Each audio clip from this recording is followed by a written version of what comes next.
Assalamualaikum warahmatullahi wabarakatuh. Hello everyone. Let me introduce myself. My name is Wildan Goyana. And my name 5D12 4021.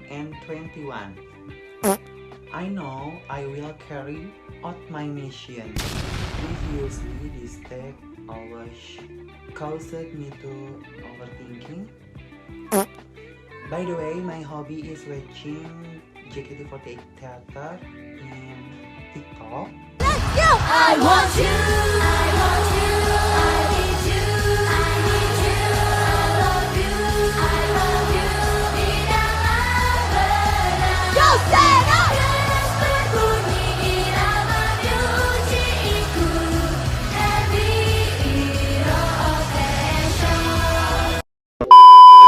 First of all, I want to Jiko so that you know my personality apart from looking YouTube thumbnail.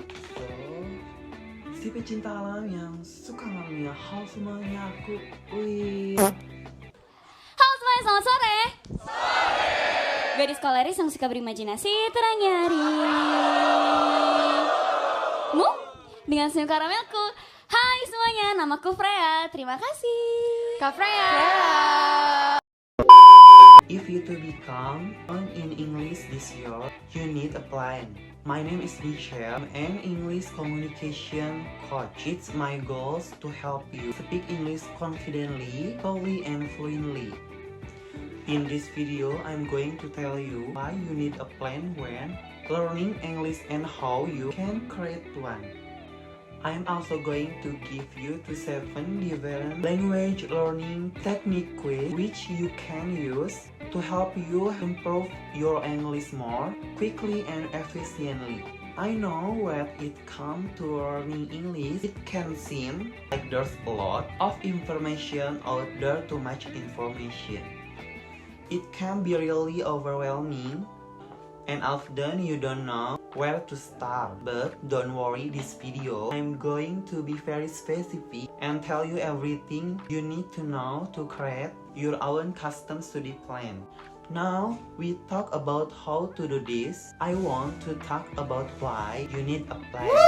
Let's imagine driving your car. You probably know where you're going and you have a destination. I mean, maybe it's work, the beach, or another city. But wherever it is, if you want to reach this place, you need to know which road to take. Maybe you use a GPS, or maybe you use a map.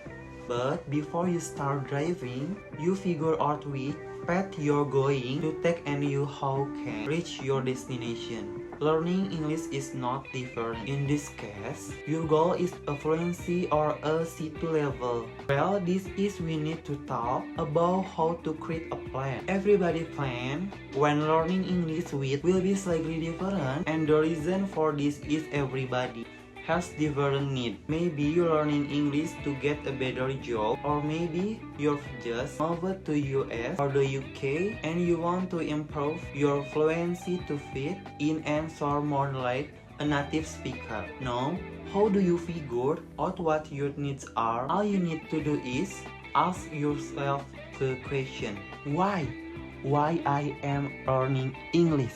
You answer to this question in the reason to learning English, and when you create the study plan, you need to focus on this reason. So, let's to look to 7 skills you need to practice. If you want to reach this level, you're going to have to focus on reading, writing, speaking, listening, vocabulary, grammar, and pronunciation. Now that we've listed the 7 skills, I want you to look at each and think honestly about how good you are at it. How well you do now these 7 skills. I want you to rank them each from 1 to 7, with 7 being the worst, so you don't know this very well, it's a big weakness for you, and 1 being the best, which means you know this skill very well and you're very good at it. Be honest with yourself because this is really important for the next part of the exercise. Let's say your reading skill aren't that great, but they're also not horrible. You give yourself a 3 Now, let's say writing is actually one. If you strong skills, you're very good at it, so you give yourself a 1. But on the other end, your speaking skill are not great. You feel nervous and you can't find the right words when you speak, so you give yourself a 7. Maybe your listening isn't that bad, so you give yourself a 3. You know you need to expand your vocabulary, so you give yourself a 4. Grammar and pronunciation are both pretty good, so you give yourself 2 for both. Now, as I said before, it's really important that you be honest with yourself.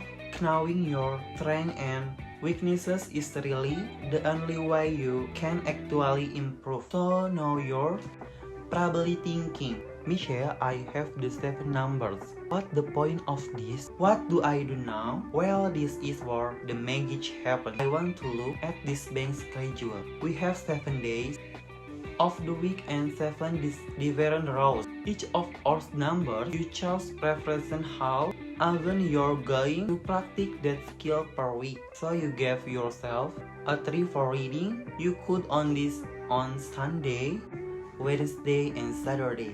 Since you're really good at writing, you don't need to practice it much. You gave yourself 1, so you need practice 1 to a week. Let's say you have something on Monday, so you practice it then. You have problem speaking, so you give yourself a 7. This means you need to practice speaking 7 days a week.